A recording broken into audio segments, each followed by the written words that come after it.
जिज्ञासु मित्रों, बहुत बहुत अभिनंदन है आप सभी का दिव्य सृजन में। प्रत्येक दिवस की भांति आज भी हम यहाँ पर लाइव चर्चा का कार्यक्रम शुरू कर रहे हैं, थोड़ा विलंब से, लेकिन कार्यक्रम शुरू हो गया है। और आज का जो महत्वपूर्ण विषय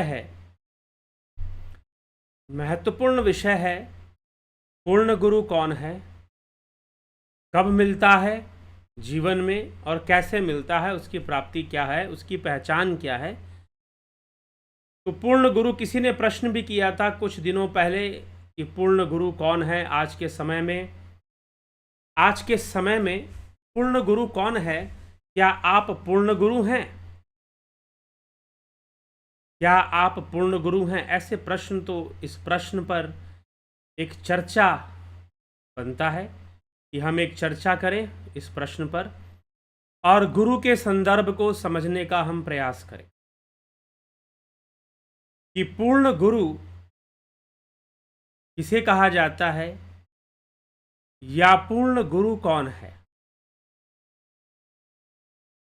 पहली बात तो हमें समाज में व्याप्त जो अंधविश्वास है कि गुरु बनाना चाहिए,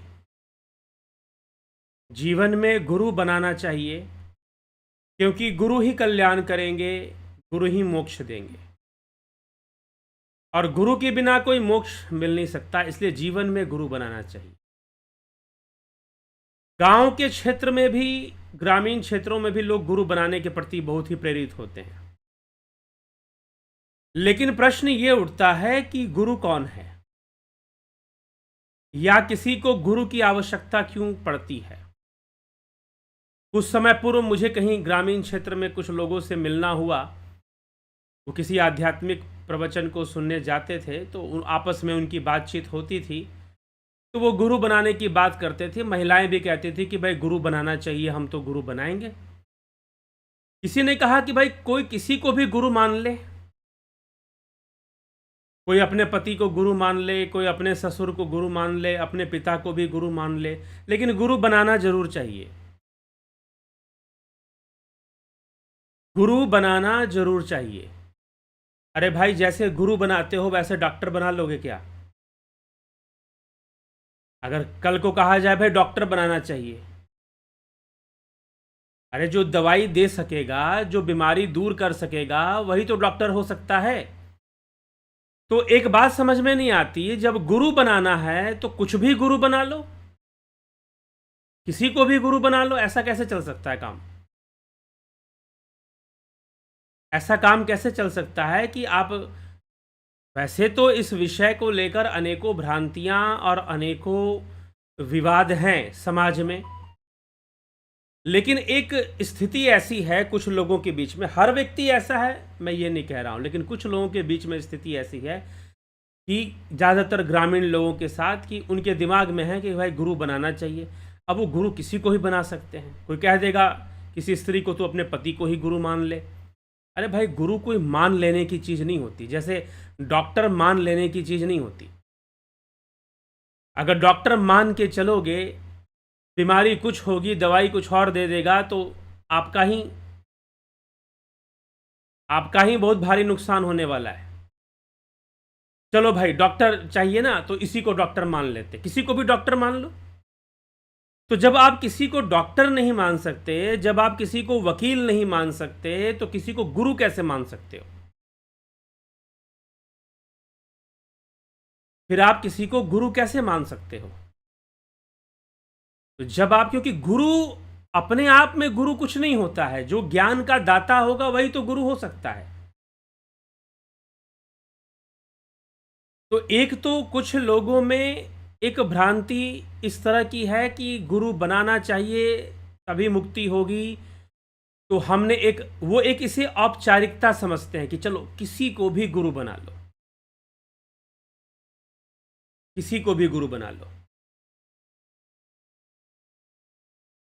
ठीक है।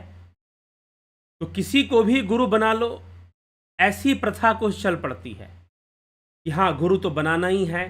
तो जीवन में गुरु नहीं होगा, तो जैसे सुखदेव मुनि को वैकुंठ में प्रवेश नहीं मिला, उनको मोक्ष नहीं मिला, तो हमको भी नहीं मिलेगा, इसलिए हम गुरु बना के मरेंगे, निगुरे नहीं मरेंगे।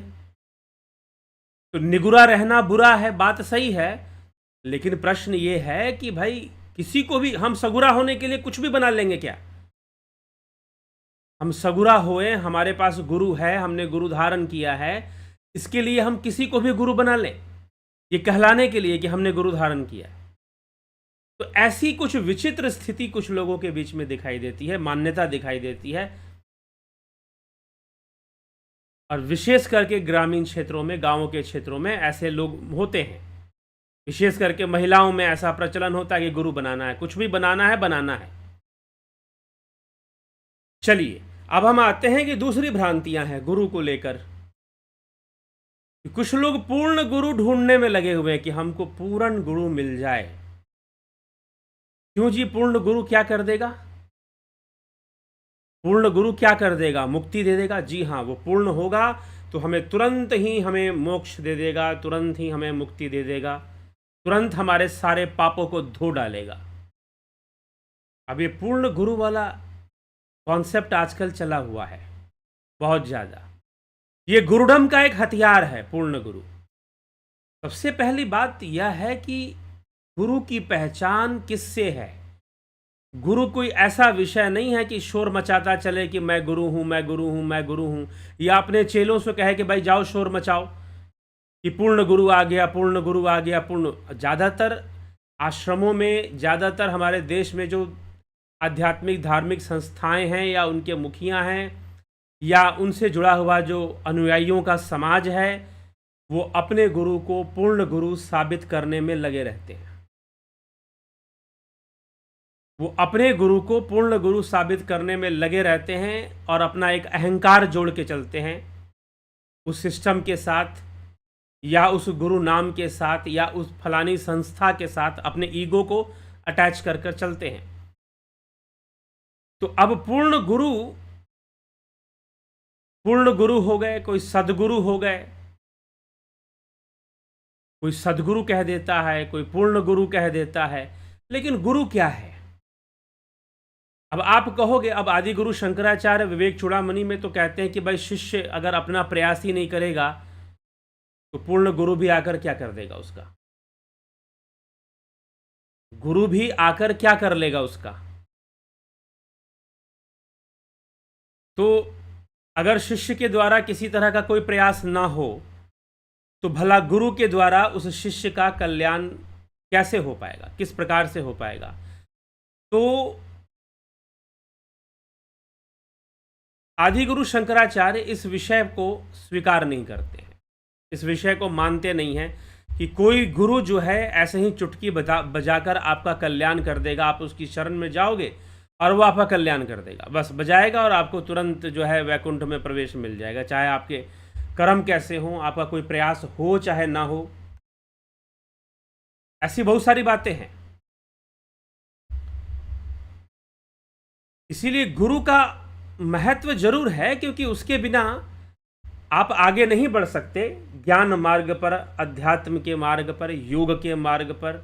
लेकिन अगर ये कहा जाए कि जैसे जिस तरह का प्रचार किया जाता है कि गुरु तो हमारा खुश रहे तो सब अपने आप हो जाएगा, अपने आप ही सब कुछ मिलना शुरू हो जाएगा, अपने आप ही सारी प्राप्ति हो जाएगी, कुछ करने की जरूरत ही नहीं पड़ेगी, तो ऐसा कोई गुरु नहीं होता जो आपको इस तरह से कुछ दे दे या इस तरह से कुछ कर दे। ठीक है? इसलिए गुरु का कार्य, ज्ञान उपलब्धि का जो साधन है वो गुरु है, जो ज्ञान दे सकता है वो गुरु है। अब इसके लिए कोई लेबल लगाने की जरूरत नहीं है कि वो गुरु है। अगर ज्ञानी ना दे पाए तो गुरु कैसा? अगर ज्ञान ना दे पाए तो गुरु कैसा? जो ज्ञान दे सकता है वही तो गुरु हो सकता है। तो गुरु की पहचान ज्ञान से है, और जो ज्ञान ना दे पाए वो गुरु कैसा? और जो ज्ञान दे सकता है वो गुरु हो सकता है। गुरु कोई लेबल लगाने की चीज नहीं है कि भाई मैं गुरु हूं।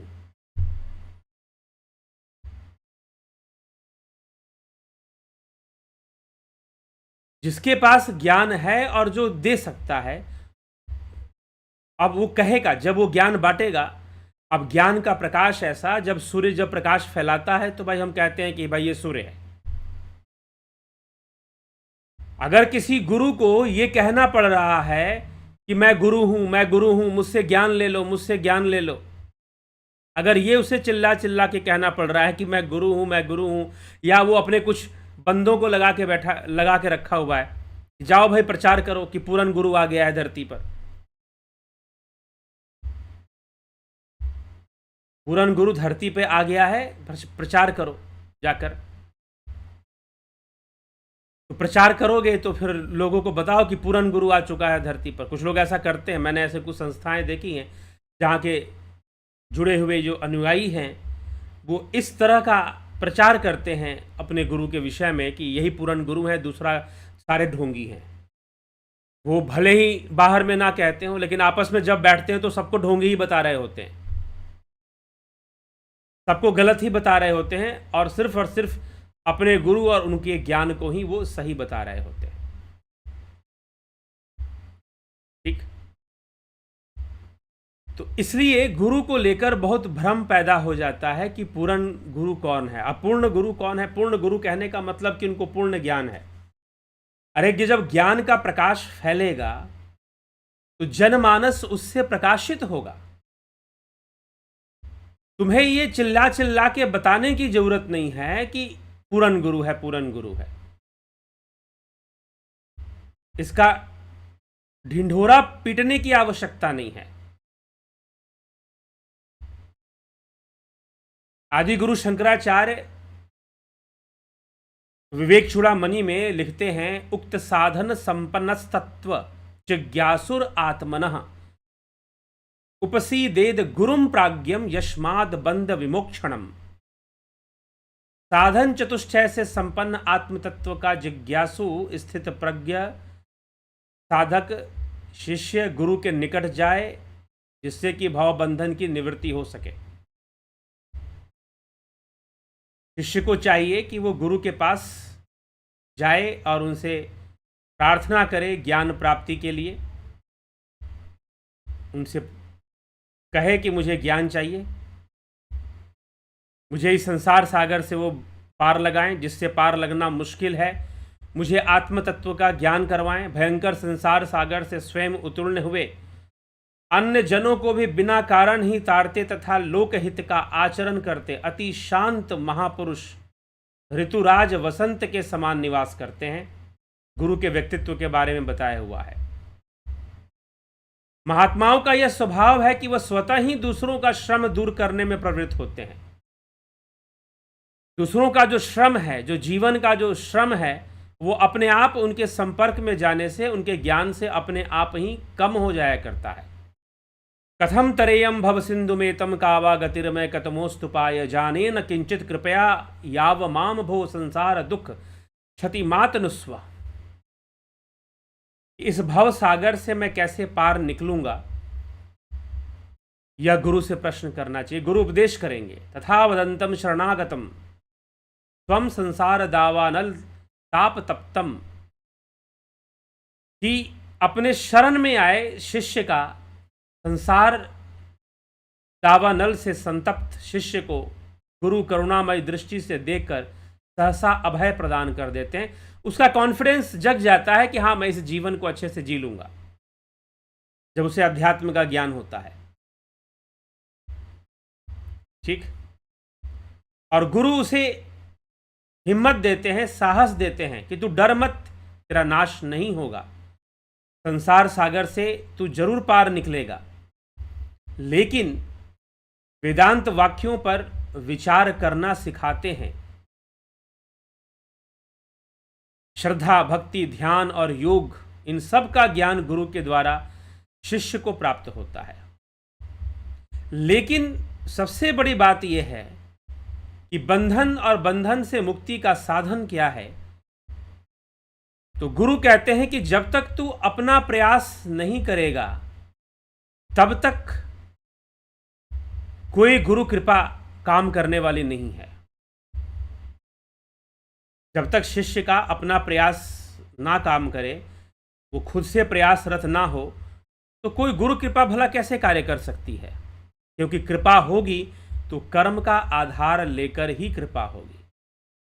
कृपा का अर्थ है कर्म का फल। जो आपने कर्म किया है उसकी फल की प्राप्ति होना, सद्कर्मों के फल की प्राप्ति होना। तो शिष्य अगर कर्म का आधार नहीं देगा, अपने प्रयासों का आधार नहीं देगा, तो फिर उस शिष्य को निश्चय ही वह गुरु कृपा से वंचित रह जाता है और गुरु उसके लिए कुछ कर नहीं पाता है। लेकिन मन में जो विचार है लोगों के, लोग सोचते हैं कि कोई पूर्ण गुरु, कोई सद्गुरु हमें मिल जाएंगे और हमारी सारी समस्या दूर कर देंगे, हमारे जीवन के सारे दुख दूर कर देंगे। तो कई बार लोग कुछ अलग ढंग से विचार बना लेते हैं, गुरु के विषय में अलग ढंग से सोच लिया करते हैं। इसीलिए इस विषय में शास्त्र चर्चा हमें प्राप्त करना चाहिए कि इस विषय में शास्त्र क्या कथन करते हैं, क्या कहते हैं गुरु के विषय में। कोई भी गुरु नहीं हो सकता। शिव महापुराण में भी, वायवीय संहिता शिव महापुराण में भी इसकी व्याख्या बड़े सुंदर ढंग से मिलती है। हम कहते हैं कि हमने गुरु बना लिया, अब आप कोई पूर्ण गुरु का नाम लोगे। पूर्ण गुरु का मतलब क्या? एक भाई साहब मिले, उन्होंने कहा कि हमारे गुरु पूर्ण गुरु हैं। अभी किसी ने मुझसे भी कुछ दिनों पहले पूछ दिया था, क्या आप पूर्ण गुरु हैं? तो मैंने उन्हें उत्तर दिया, पूर्ण गुरु बहुत दूर की बात, मुझे तो लगता है कि मैं गुरु भी नहीं हूं। क्योंकि आपका जो ये प्रश्न है कि पूर्ण गुरु कौन है, ये एक प्रश्न ही बताता है कि आप भ्रमित हो चुके हैं। सदगुरु कौन है? हमारा गुरु सदगुरु है, सच्चा वाला है, पूर्ण है। जब आप ये प्रश्न करते हो कि पूर्ण गुरु कौन है, तो आप कहीं ना कहीं भ्रमित हो। आप खुद ही गुरु के संदर्भ में अत्यधिक भ्रमित अवस्था में जीवन व्यतीत कर रहे हो। गुरु का सीधा सा अर्थ है जिसके माध्यम से ज्ञान का प्रकाश फैले, वो गुरु है। अब मैंने पूछा, एक महानुभाव और मिले थे पूर्ण गुरु की चर्चा कर रहे, पूर्ण गुरु होने का क्या मतलब है? तो उन्होंने कहा कि पूर्ण गुरु वो स्वयं परमात्मा है, वो स्वयं परमात्मा है। मैंने कहा कि उपनिषद कहते हैं अयम आत्मा ब्रह्म। अरे तुम्हारी आत्मा ही परमात्मा है। तुम कहते हो कि फलाना गुरु स्वयं परमात्मा है, तुम्हारे भीतर परमात्मा बैठा हुआ है। तुम अपनी आत्मा को जान लो, तो फिर तुम्हें बाहर परमात्मा ढूंढने की क्या आवश्यकता, या किसी को भी परमात्मा कहने की क्या आवश्यकता? अगर तुम अपने आत्मा को जान लो तो बाहर किसी को परमात्मा कहने की भला क्या आवश्यकता पड़ेगी? नहीं। लेकिन उन्हें कोई ऐसा व्यक्ति चाहिए, व्यक्तित्व चाहिए, जिसे वो परमात्मा कह सके, जिसे वो पूर्ण कह सके, जिसे वो अवतारी कह सके। कुछ चमत्कार हो जाए और उसके आधार पे वो पूर्णता घोषित करेंगे। वो चमत्कार भी सही में हुआ कि नहीं हुआ, बस घुमा फिरा के। ऐसी ही एक कोई बाबा जी थे, उनकी उम्र जो है लगभग 75 वर्ष की हो गई थी। लंबे लंबे दाढ़ी, बाल, बिल्कुल उनके बाल जो थे काले काले, एकदम चमकते दमकते थे, बाल काले थे।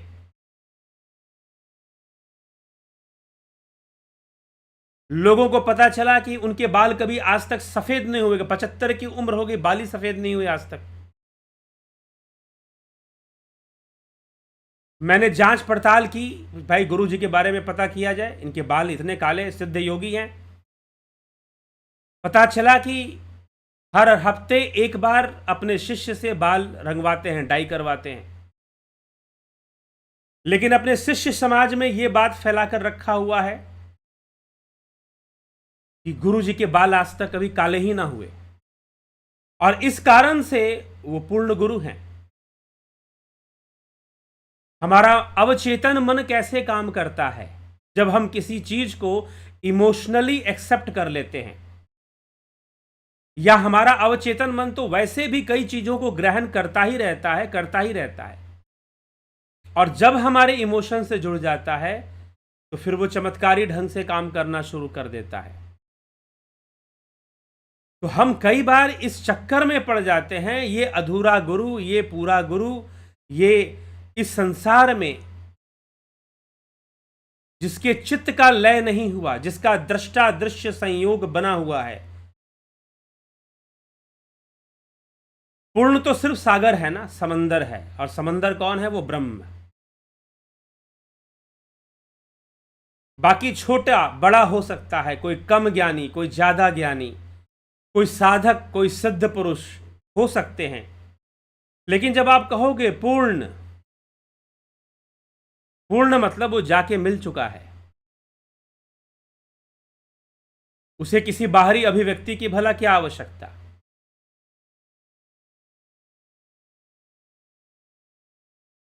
उसे भला बाहरी अभिव्यक्ति की क्या आवश्यकता? तो इसलिए हमें,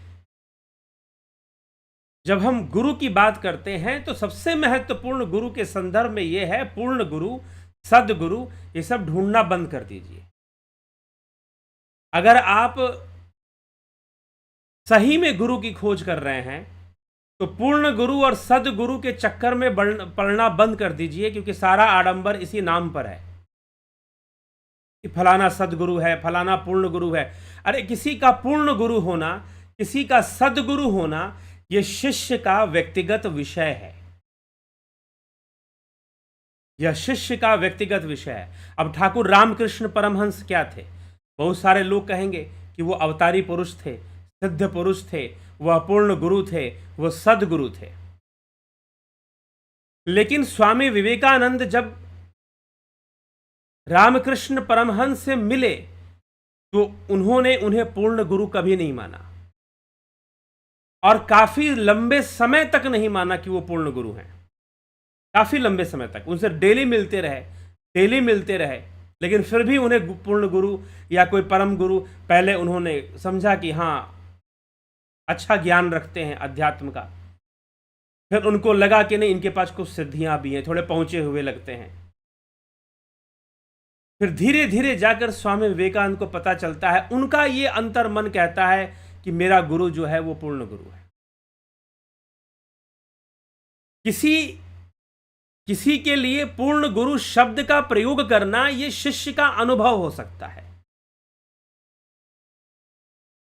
उसका एक्सपीरियंस हो सकता है, उसका अनुभव हो सकता है कि वो किसी को पूर्ण गुरु मानता है या नहीं मानता है।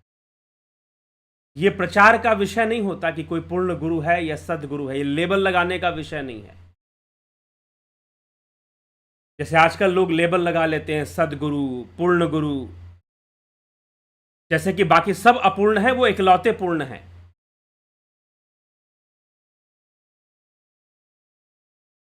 ठीक है। और फिर बाद में पता चलता है कि जो काले काले बाल हैं वो तो हेयर डाई से आ रहे हैं।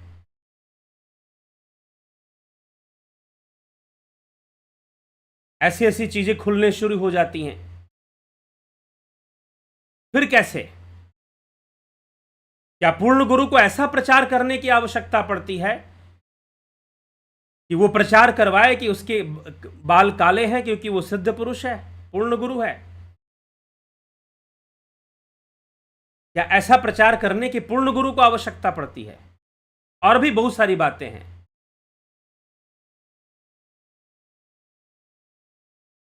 इसीलिए गुरु जो ज्ञान का स्रोत है, जहां से ज्ञान का प्रकाश फैल रहा है, मतलब गुरु से मत रखो, मतलब ज्ञान से रखो। अगर ज्ञान की सही खोज होगी तो गुरु अपने आप मिलेंगे। स्वामी विवेकानंद को ज्ञान की सही खोज थी तो गुरु मिल गए, मीराबाई को खोज थी तो गुरु मिल गए। महत्व ज्ञान का है। डॉक्टर, कोई व्यक्ति डॉक्टर कब है? जब वो इलाज कर सकता है। अगर वो इलाज ही नहीं कर सकता तो डॉक्टर किस बात का भाई? अगर वो इलाज ही ना कर सके तो डॉक्टर किस बात का? उसे हम डॉक्टर किस बात का कहेंगे?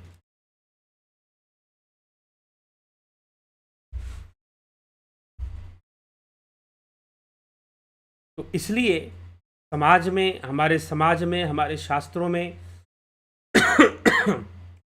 और मध्यकालीन संत जो हुए, विशेष करके मध्यकालीन संत, गुरु नानक साहिब हुए, संत कबीर हुए और कई संत हुए, ठीक, पुरंदर दास हुए, बसेश्वर हुए, कई संत हुए, उनके वानियों में दक्षिण भारत, दक्षिणी क्षेत्र में भी और उत्तरी क्षेत्र में भी कई हुए। संत ज्ञानेश्वर हुए। गुरु की महिमा उनके वानियों में हमें मिलती है। कबीर की वाणी गुरु की महिमा से भरी हुई हैं। हम थोड़ा पीछे चले जाएं, आदि गुरु शंकराचार्य का शास्त्र ग्रंथ हम पढ़ें, उनके भाष्य को पढ़ें, पतंजलि भाष्य को पढ़ें, उसमें आपको, उसमें भी गुरु की चर्चा मिलेगी, लेकिन उतना बढ़ा चढ़ा कर नहीं मिलेगी। क्यों और बाद में ऐसा क्यों? समय के साथ जैसी आवश्यकता थी वैसा संतों ने प्रचार किया कि भाई लोग जो है किसी सत्पुरुष से, किसी महात्मा पुरुष से, किसी आध्यात्मिक व्यक्तित्व से जुड़ के रहें। इसलिए उन्होंने गुरु का प्रचार किया। लेकिन वास्तव में गुरु कौन है? गुरु जो ज्ञान दे सकता है। अगर हम सिर्फ परिभाषा पे जाएं, सूर्य कौन है जो प्रकाश फैला सकता है? जो ज्ञान का प्रकाश फैला सकता है उसे हम गुरु कह सकते हैं, उसे गुरु कहा जा सकता है।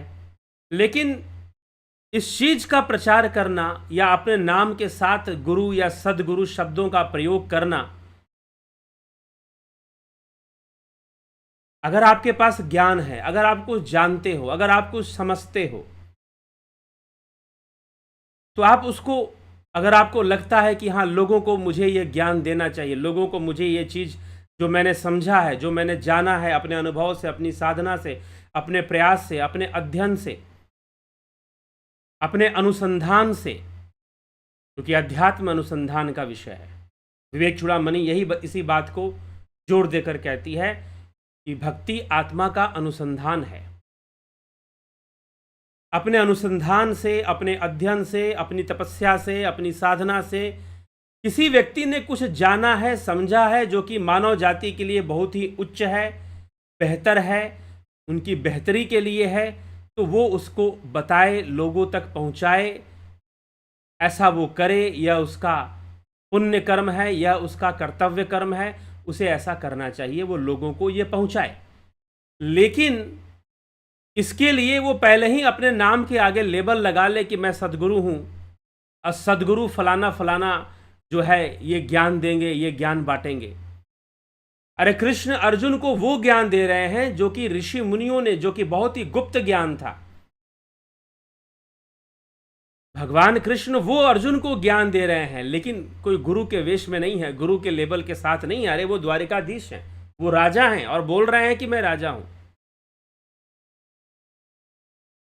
वो ये नहीं कह रहे कि भाई तुम मुझको पहले वो बताते हैं, समझाते हैं। अंत में अर्जुन कहता है कि आप मेरे गुरु हुए, मैं आपका शिष्य हुआ।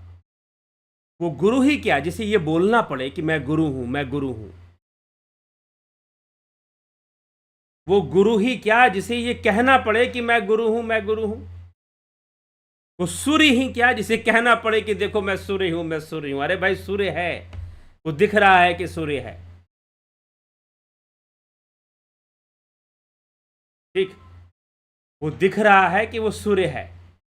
तो वो गुरु ही क्या जिसे चिल्ला चिल्ला के कहना पड़े या अपने चेलों को ड्यूटी पर लगाना पड़े, जाओ प्रचार करो, पूरन गुरु आ गया, पूरन गुरु आ गया, कल की अवतार आ गया। कल कोई कल की अवतार की भी चर्चा कर रहा था, तो एक दिन कल की अवतार पे भी वीडियो बनाएंगे।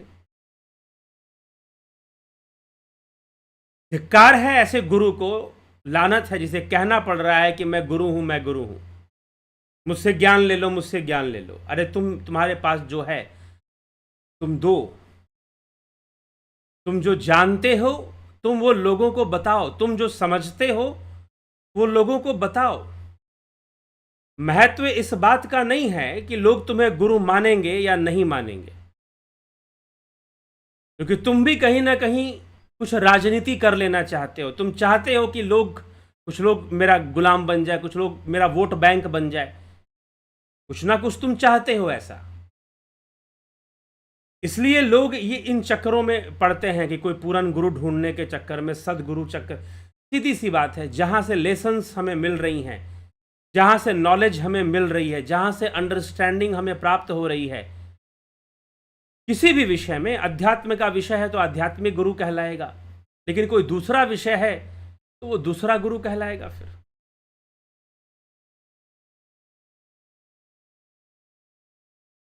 ठीक। तो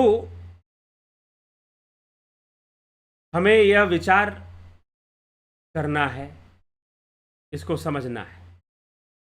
तो गुरु, हम लेबल ढूंढना बंद कर दें कि फलाने गुरुजी सदगुरु हैं, फलाने गुरुजी पूर्ण गुरु हैं। अरे जहां से ज्ञान मिल रहा है और सही ज्ञान मिल रहा है, बात समझ में आ रही है कि हाँ भाई ये बात सही बात है, ये जीवन का सही रास्ता हमें दिखाया जा रहा है, सही मर्मों को समझाया जा रहा है, बस ठीक है। सूक्ष्म और रहस्यमयी बातें बताई जा रही हैं। गुरु का यही कार्य है। गुरु का कार्य आदर्शों को थोपना भी नहीं है कि ऐसा मत करो, वैसा मत करो। अब रामचरितमानस जब आप पढ़ेंगे, गोस्वामी तुलसीदास जी क्या थे? क्या गुरु नहीं थे? इतना महान ज्ञान उन्होंने रामचरितमानस के माध्यम से दिया है, तो क्या वो गुरु नहीं थे? क्या वो कहीं लिख रहे हैं कि सतगुरु तुलसीदास जी, पूर्ण गुरु गोस्वामी तुलसीदास? नहीं। उन्होंने संसार के विषय में जो समझा है, यह संसार किस प्रकार से गुण और दोष से सना हुआ है, विधि प्रपंच गुण अवगुण साना, बंदव संत असज्जन चरना गुरु।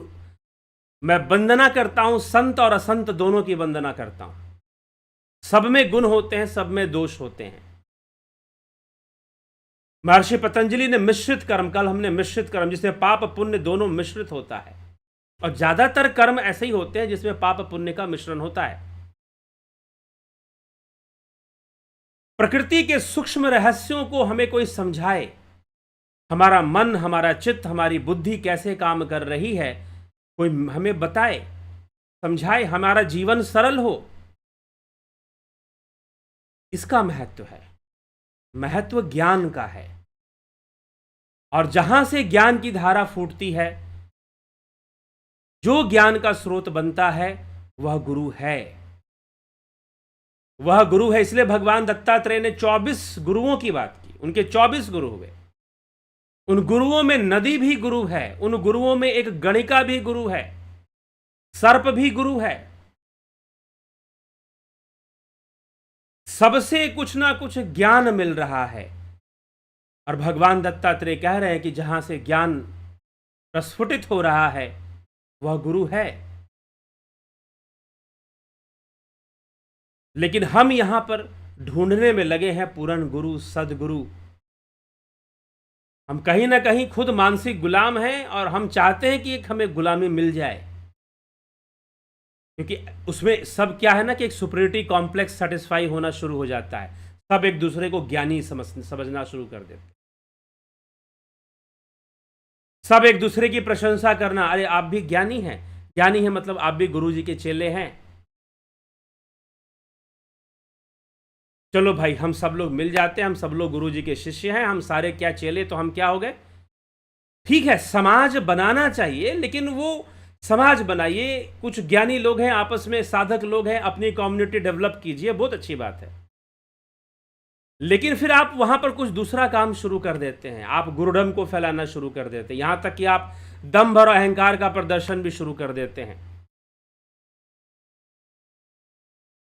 आप जबरदस्ती लोगों से मनवाना शुरू कर देते हैं, भाई हमारी बात मानो, तर्क देकर, चिल्लाकर मानो, नहीं तो अंत में आप अपने संख्या बल का दबदबा दिखाना शुरू कर देते हैं कि हमारे तो इतनी संख्या में लोग जुड़े हुए हैं जी, 800 आश्रम है पूरे विश्व भर में।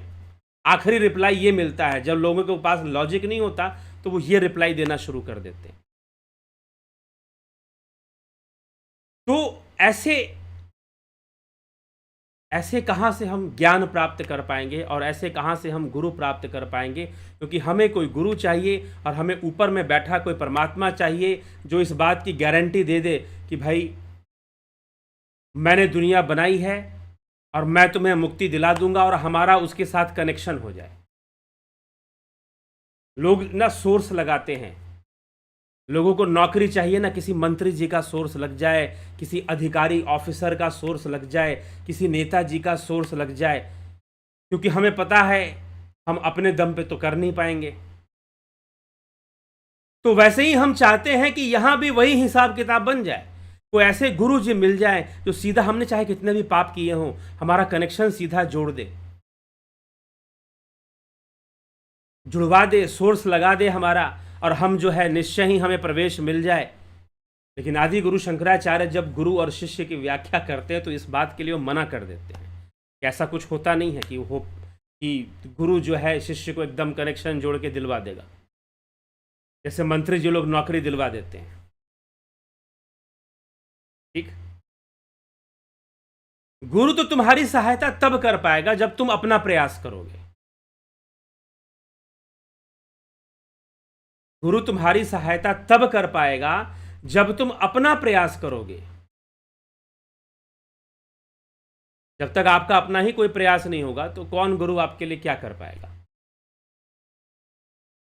तो इसीलिए ज्ञान का स्रोत गुरु है।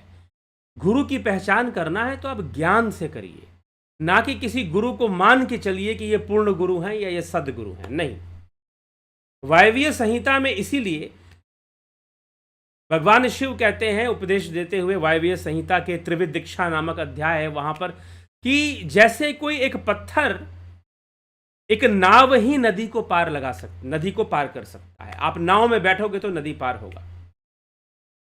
जैसे कोई शिला तैर कर नदी पार नहीं कर सकती, अगर शिला पे बैठ जाओगे तो खुद भी डूबेगी और तुम्हें भी डुबा देगी। वैसे ही नाम मात्र के गुरु से, नाम मात्र का गुरु, जिसने अपने नाम के आगे सदगुरु लगा लिया, जिसने अपने नाम के आगे पूर्ण गुरु लगा लिया, जो ये नाम मात्र के गुरु हैं, उनसे नाम मात्र की मुक्ति ही प्राप्त होने वाली है।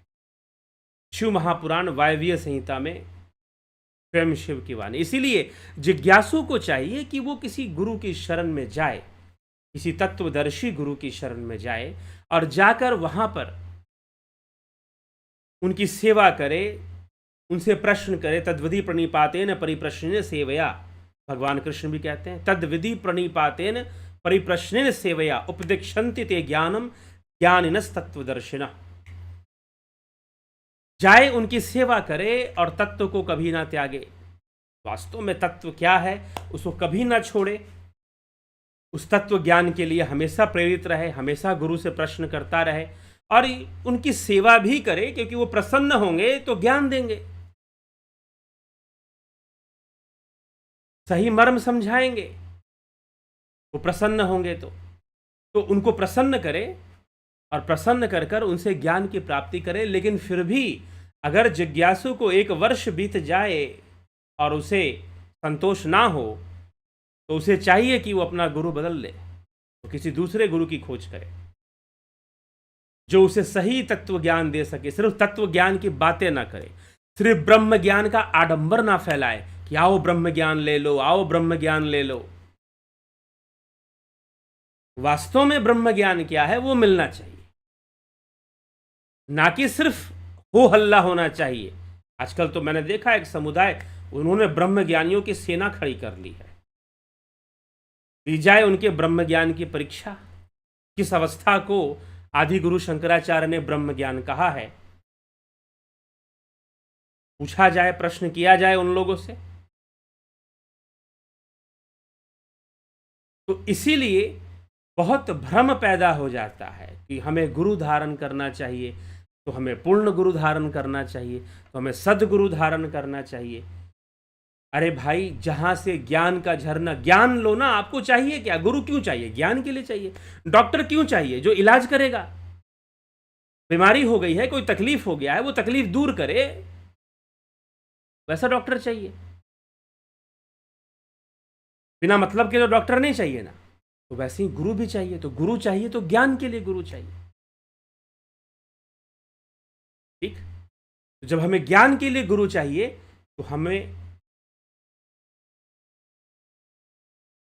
ज्ञान की प्राप्ति की ओर ध्यान देना चाहिए कि हमें ज्ञान मिल रहा है कि नहीं, हमें ज्ञान मिल रहा है कि नहीं, हमें समझ में आ रहा है कि नहीं कि ये जीवन क्या है, कैसे चल रहा है, जीव का बंधन क्या है। शास्त्रों ने कितनी ईमानदारी से, हमारे ऋषि मुनियों ने, महर्षि पतंजलि ने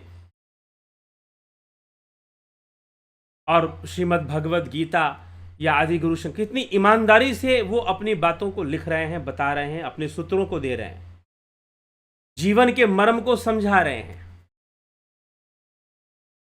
अब महर्षि पतंजलि ने तो ईश्वर को ही गुरु माना है। तो गुरु जो ज्ञान का, जो हमें ज्ञान के प्रकाश से प्रकाशित कर सकता है, वही गुरु हो सकता है। अगर ये शर्त ही पूरी ना हो कि ज्ञान के प्रकाश से हम प्रकाशित हो ही नहीं पा रहे हैं, तो फिर कौन सा गुरु, कैसा गुरु? बस लंबी लंबी बातें बनाने वाला, बातों को तोड़ने मरोड़ने वाला, सारे शास्त्रों को झूठा कहकर कुछ अपना ही नया पंथ चलाने वाला। मार्ग सोई जाके जो भावा, पंडित सोई जो गाल बजावा, मिथ्यारंभ दम्रति जेऊ ताके संत कहे सब कोई।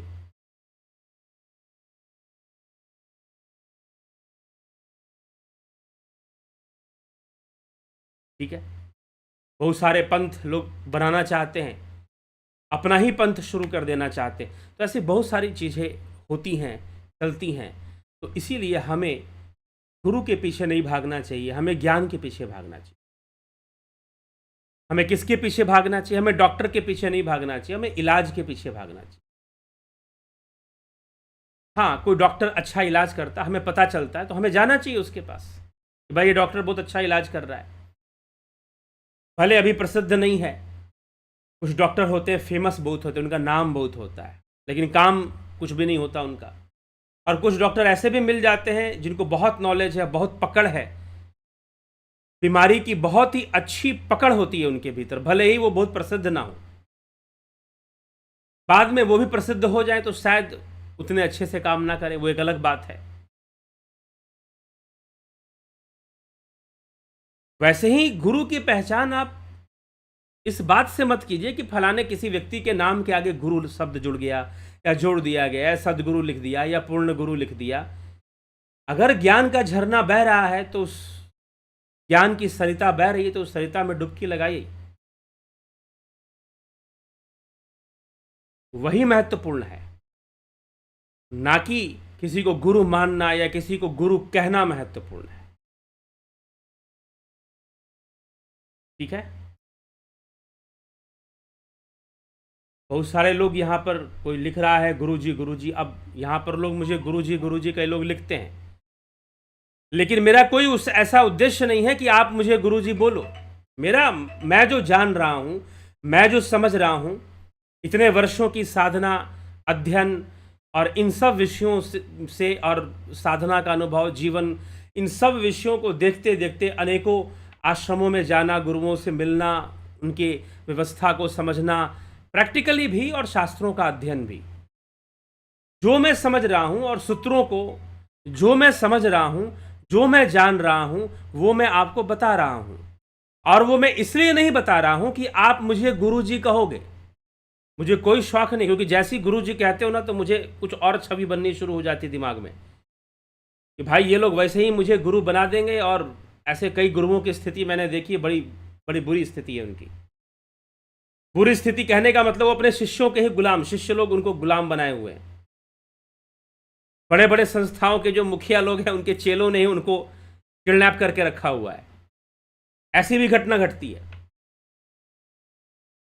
ठीक है, भले ही हो सकता है आप में से कुछ लोगों के इन बातों की समझ हो या पता हो। मैं किसी संस्था का नाम नहीं लेना चाहता हूँ। वर्तमान में भी एक ऐसे गुरुजी हैं, अभी हैं, वो का शरीर है, बहुत भारी संख्या में उनके फॉलोअर हैं पूरे विश्व भर में, भारत में भी। लेकिन उनके कुछ उच्च शिष्यों से पता चला कि इस समय हालत बहुत खराब है गुरुदेव की। जो मैनेजमेंट संभालने वाले शिष्य हैं वो अपनी मनमर्जी करते हैं, गुरुजी की बात भी नहीं मानते।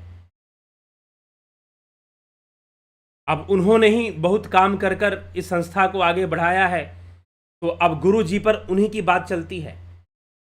वो जो चाहे गुरु जी से हाँ कहवा लेते हैं। तो ये बेचारे गुरु जी लोग की स्थिति भी बहुत खराब होती है। ठीक है, तो मेरा कोई ऐसा उद्देश्य नहीं है कि आप मुझे गुरु जी कहो,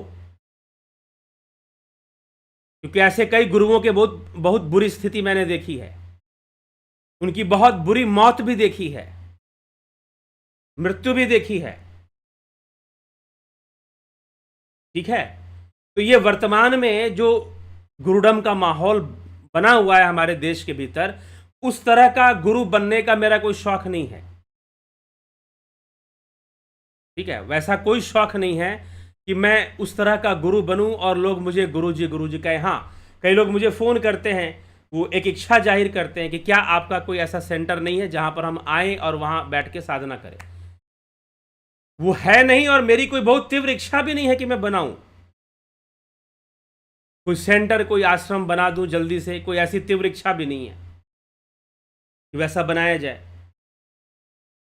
हाँ, लेकिन एक इच्छा जरूर है कि लोगों के बीच में आध्यात्मिक ज्ञान का प्रचार, जीवन के ज्ञान का प्रचार जरूर होना चाहिए।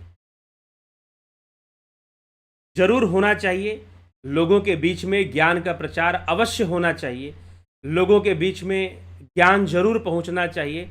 उनको सही ज्ञान मिलना चाहिए। और उसके लिए जो मैं कर सकता हूं वो मैं करता हूं।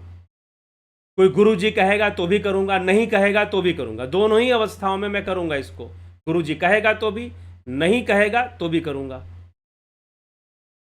तो ये तो अपना कर्म है, वो करना चाहिए, इसलिए मैं करता हूं। ठीक है,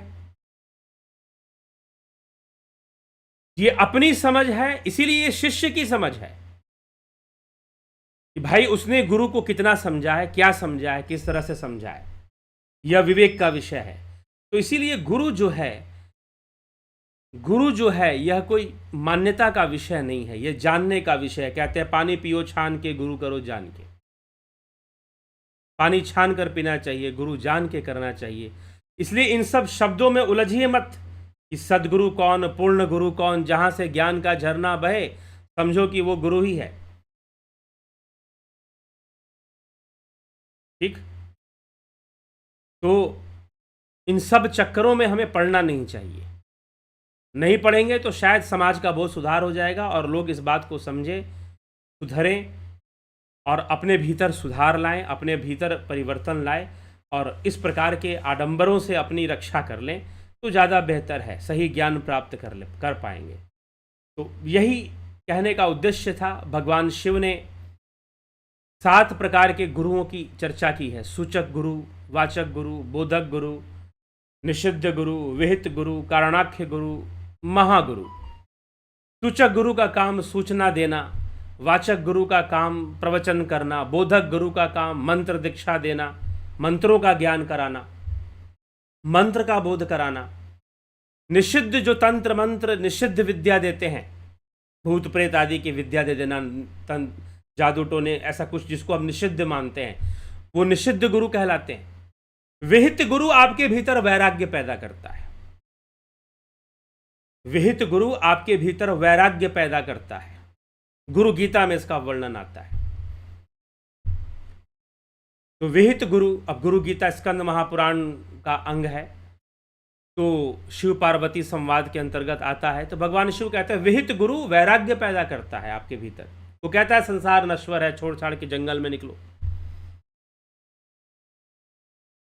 कारणाख्य गुरु, छठा गुरु कारणाख्य गुरु, जो वेदांत वाक्यों का मर्म समझाता है। अयम आत्मा ब्रह्म तत्वमसी, इसका अर्थ समझाता है।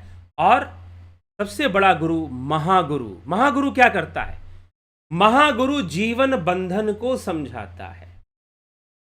महागुरु का कार्य क्या है भाई? महागुरु का कार्य है जो जीवन के बंधन, जो जीवन का जो बंधन है उसको, इस परम गुरु, उसे परम गुरु, परमो गुरु, परमो मतः, गुरु परमो मतः ऐसे कहा है। उसका काम है सारे संशयों का निवारण करना। परम गुरु का काम है removal of all types of doubts, and who removes the fear of birth and death, जो जन्म मृत्यु के भय को खत्म कर दे। मृत्यु का रहस्य समझा देगा तो जन्म मृत्यु का भय अपने आप खत्म हो जाएगा। जीवन शाश्वत है, मृत्यु क्षणिक है।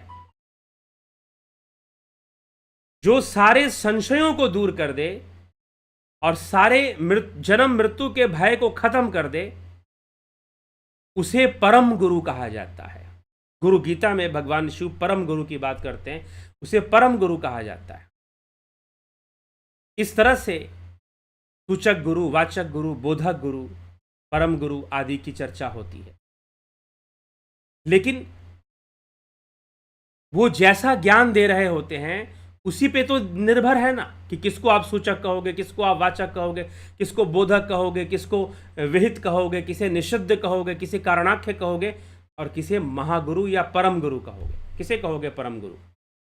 जो सारे संशयों का दूर कर दे और जन्म मृत्यु का भय खत्म कर दे। जीवन में जो जन्म और मृत्यु का भय होता है उसे खत्म कर दे और सारे संशयों को दूर कर दे। रिमूवल ऑफ ऑल डाउट्स, वो क्या है? वो परम गुरु कहलाता है। इस प्रकार से भगवान शिव गुरु गीता में इस प्रकार से वर्णन करते। पढ़ने लायक प्रसंग है वो। इस 7 गुरुओं का वर्णन भगवान शिव ने किस प्रकार से किया। संशयों का नाश करने वाला। तुलसीदास जी को पढ़ेंगे तो वो भी यही बात कहते हैं।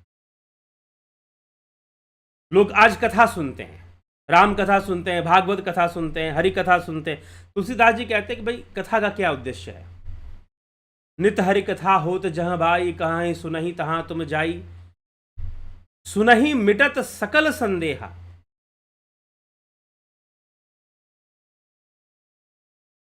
राम चरण हो ही अति नेहा। सुनहि मिटत सकल संदेहा, राम चरण हो ही अति नेहा। संदेह दूर होने चाहिए, संशय कटने चाहिए, संशय दूर होने चाहिए। यानी कि संशय और बढ़ गया तो फिर कथा सुनने का लाभ क्या? और गुरु का पहला काम है कि वो संशय को खत्म करता है, संशय को दूर करता है। तो संशय दूर करने वाला गुरु होना चाहिए, ज्ञान देने वाला गुरु होना चाहिए। ज्ञान से गुरु की पहचान है, ना कि कोई अपने आप में गुरु लगा देने से। कोई अपने नाम के आगे सदगुरु लगा दे, कोई नाम के आगे पूर्ण, तो इससे कोई गुरु नहीं बन जाता। ठीक है? या अपने चेलों से प्रचार करवा दे कि देखो पूर्ण गुरु आ गया, सबको एक दिन नाक, एक संस्था है वहां पर बड़ी भयानक बातें करते हैं लोग। वहां पे कहते हैं कि देखना एक दिन पूरी दुनिया को नाक रगड़कर हमारे गुरु के चरण में आना पड़ेगा। ऐसी ऐसी मूर्खता वाली बातों का प्रचार होता है। महत्वाकांक्षा है ये। यहां ज्ञान का प्रचार क्या होगा? जहां महत्वाकांक्षा को पूर्ण करना और अपने अनुयायियों की संख्या बढ़ाना, जहां उद्देश्य मात्र हो। जहां ऐसा उद्देश्य मात्र हो वहां पर भला क्या गुरु वहां है ही नहीं, समझो वहां कोई गुरु है ही नहीं। फिर जहां पर ऐसा उद्देश्य मात्र हो। ठीक? तो इसलिए हमें इस गुरु शब्द को समझना है, ज्ञान को देना, दुनिया जीत लेने का और पूरी दुनिया को अपना अनुयायी बनाने की जो वासना है, लोक वासना, ये गुरु में नहीं हो सकती। ये कभी किसी गुरु में नहीं हो सकती। हाँ ठीक है, ज्ञान का प्रचार होना चाहिए, आप प्रचार कीजिए ज्ञान का, बहुत अच्छी बात है, फैलाइए, लेकिन थोड़ा ज्ञान से ही मतलब रखिए, फैलाव से मतलब मत रखिए। जो फैलना होगा अपने आप फैल ही रहा है, फैल ही जाएगा।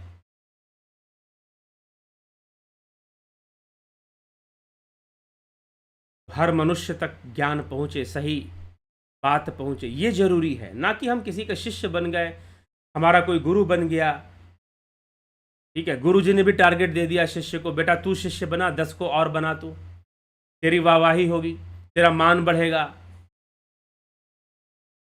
अब मान के चक्कर में शिष्य भी लग गया, 10 लोग और चेले बन जाए मेरे गुरु जी के। महत्व ये नहीं है कि कितने चेले बन गए कितने नहीं बने, महत्व ये है कि वो ज्ञान कितना महत्वपूर्ण है जो गुरु से मिल रहा है, और उससे जीवन कितना सरल बन रहा है, जीवन के रहस्य कितने समझ में आ रहे हैं कि और उलझ रहे हैं, और उलझ रहे हैं कि और समझ में आ रहे हैं। क्या समझ में आ रहा है? या फिर घिस्सी पिट्टी बातें समझ में आ रही हैं, या वास्तव में जो प्रकृति के रहस्य हैं, जीवन के रहस्य हैं, वो हमें मिल रहे हैं, समझ में आ रहे हैं। तो वो सब ज़्यादा महत्व होता है। इसलिए ज्ञान पर फोकस कीजिए, और जहां से ज्ञान मिल रहा है वहां पर गुरु है। नहीं तो पहले ही गुरु पे फोकस करेंगे तो ज्ञान मिला ना मिला और किसी को आपने गुरु मानकर बैठ गए। वो भी ज्ञान सही नहीं मिला, आधा अधूरा ज्ञान मिला, नाम है ब्रह्म ज्ञान का और मिल कुछ और रहा है। ऐसी स्थितियां पैदा हो जाती हैं। तो विवेक, बहुत विवेक और गहराई से विचार करने का विषय है, सोचने का विषय है। और हम सभी इस विषय को ही में भाई किसी को पूर्ण गुरु सदगुरु हम ना कह दें, और ये सब कहने की कोई आवश्यकता भी नहीं है, क्योंकि गुरु की पहचान ज्ञान से है। पूर्ण तो वो ब्रह्म है, पूर्ण तो वो आत्मा है, और ब्रह्म व्यक्तित्व नहीं है। ब्रह्म का व्यक्तित्व नहीं होता, गुरु का व्यक्तित्व होता है, शिष्य का व्यक्तित्व होता है, ब्रह्म का कोई व्यक्तित्व नहीं होता। चलिए, समझदार को इशारा काफी होता है। तो ध्यान योग का कोर्स आप करना चाहते हैं, यह ध्यान योग का कोर्स, इसका उद्देश्य है कि आप ध्यान सीखें, आप आत्मज्ञान के मार्ग पर चलें और आप गहराई में उतरे, जीवन के मर्म को समझे, जीवन के रहस्य को समझे। ध्यान योग करते करते लोगों को यह भी समझ में आता है कि उनका मन कैसे काम कर रहा है, बुद्धि कैसे काम कर रही है, विचार कैसे हावी हो रहे हैं हमारे ऊपर। कई सूक्ष्म गतिविधियां हमें समझ में आनी शुरू हो जाती है जब हम ध्यान योग करते हैं। तो इस ध्यान योग को आपको बताने का जो उद्देश्य है वो ये है कि आपका जीवन बढ़िया हो, आपका जीवन बेहतर हो। इसका उद्देश्य ये नहीं है कि मैं कोई गुरु बन गया हूं और मैं गुरु हूं, नहीं। जो मैं जानता हूं आपको बता रहा हूं, बस बात इतनी सी है। ठीक है, आपको अच्छा लगता है, आपको वैल्यूएबल दिखाई देता है कि हाँ ये सब बातें हमें जाननी थी, हमें जानना है, हमें समझना है, तो आप इसका लाभ उठाइए। ठीक, मैं इस उद्देश्य से नहीं कर रहा हूं कि मैं कोई गुरु बन जाऊं और मेरे बहुत सारे शिष्य चेले बन जाए, ऐसा कोई उद्देश्य नहीं है। हाँ, आप लाभान्वित होइए, आपका जीवन लाभान्वित हो, यह ज़्यादा जरूरी है। हाँ, और इस कार्य में, इस योग मार्ग के प्रचार के कार्य में हम योग प्रचारक हैं, योग का प्रचार कर रहे हैं, समझ लीजिए। ध्यान योग योग का एक अंग है। हम उस विशेष पद्धति का प्रचार कर रहे हैं जो ध्यान योग जिसे कहते हैं। बस इतना काम कर रहे हैं, जो समझ रहे हैं वो बता रहे हैं लोगों को। ठीक है, इसमें कोई गुरु बनना है या गुरु, मैंने तो पहले कहा ना, मेरी अपनी जो स्थिति है वो तो गुरु के नाम से ही डर लगता है कि कहीं वैसे ही, जैसे समाज में कुछ गुरुओं की स्थिति देखकर लगता है कि ये वैसे ही ना बना दे हमको भी गुरु जी बोलकर। ठीक है, तो इसलिए अपना आप ज्ञान का लाभ उठाइए, अपने जीवन को बेहतर ढंग से जीना सीखिए, दैट्स ऑल। ठीक है, यही उद्देश्य है और इसी उद्देश्य को लेकर हमें आगे बढ़ना है। इस कार्य में, इस ज्ञान के प्रचार में, इस योग के प्रचार में आप सहयोगी बनना चाहते हैं, मिलकर कुछ करना चाहते हैं तो अवश्य करिए, जरूर करिए। चलिए, तो ध्यान योग का कोर्स 20 सितंबर से शुरू हो रहा है, आप इसे ज्वाइन कर सकते हैं। और 1 महीने का यह course guided meditation, transcendental meditation, spiritual healing, आप इसे ज्वाइन कर सकते हैं। मेंबरशिप है जुपिटर और सन, दोनों में से कोई एक ज्वाइन करना होता है। इसकी डिटेल्स आप लेना चाहें तो आप फ़ोन कर इस नंबर पर 9661 802459, इस नंबर पर आप व्हाट्सअप मैसेज कर दीजिए और डिटेल्स ले लीजिए कि हमें कैसे ज्वाइन करना है, तो आपको डिटेल्स दे दिया जाएगा, आप ज्वाइन कर पाएंगे। ठीक है, तो ध्यान योग का कोर्स, उसके साथ साथ प्राकृतिक चिकित्सा का कोर्स, नेचुरोपैथी, फिर दर्शन फिलोसफी का कोर्स, षट दर्शन और पाश्चात्य दर्शन पे चर्चा, योगा टीचर का भी ऑनलाइन कोर्स है। इन सब की जानकारी आप ले सकते हैं, प्राप्त कर सकते हैं। तो चलिए आगे बढ़ेंगे। मनोज साईं जी, जगत नारायण जी, संतोष कुमार जी, योगेश खैरनर, अमन कक्कर,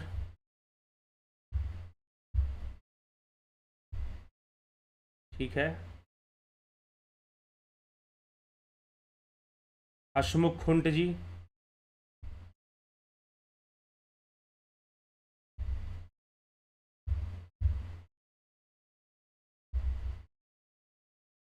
सबका बहुत अभिनंदन है। गोविंद प्रसाद नीमा जी, जे जायसवाल, नरेंद्र माकुड़े जी, श्वेता राय सिन्हा, माधुरी कोल्हे, राजू पाल, पोस्ट प्रकाश शर्मा, दिनेश डाभी जी, काशीनाथ, ईशा, शिखर शर्मा,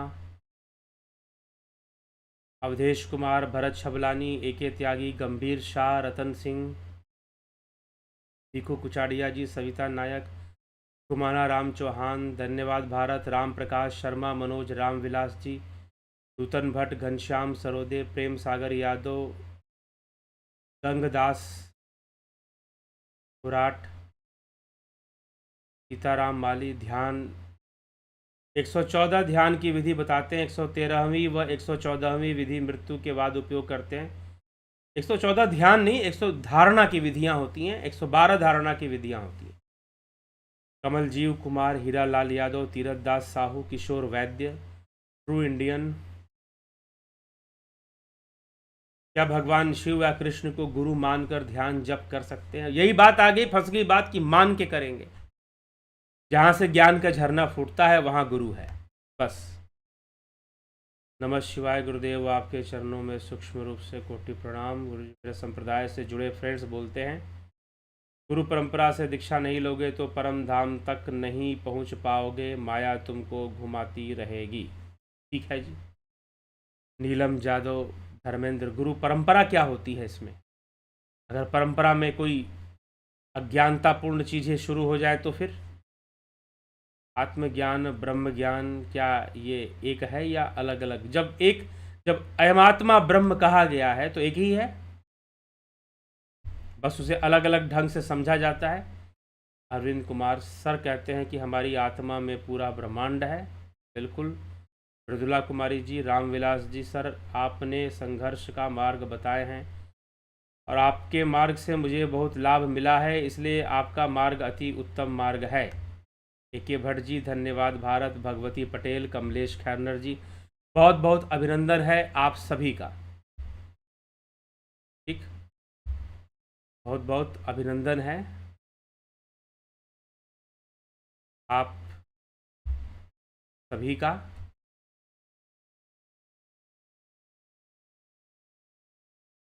ठीक, तो चलिए आज अब इस कार्यक्रम को हम विराम की ओर ले चलेंगे। कल फिर मिलेंगे 9 PM लाइव चर्चा में। बहुत बहुत आभार आप सभी का। जुड़े रहें, बने रहें और शेयर भी कर दें वीडियोस को, बहुत अच्छा होगा।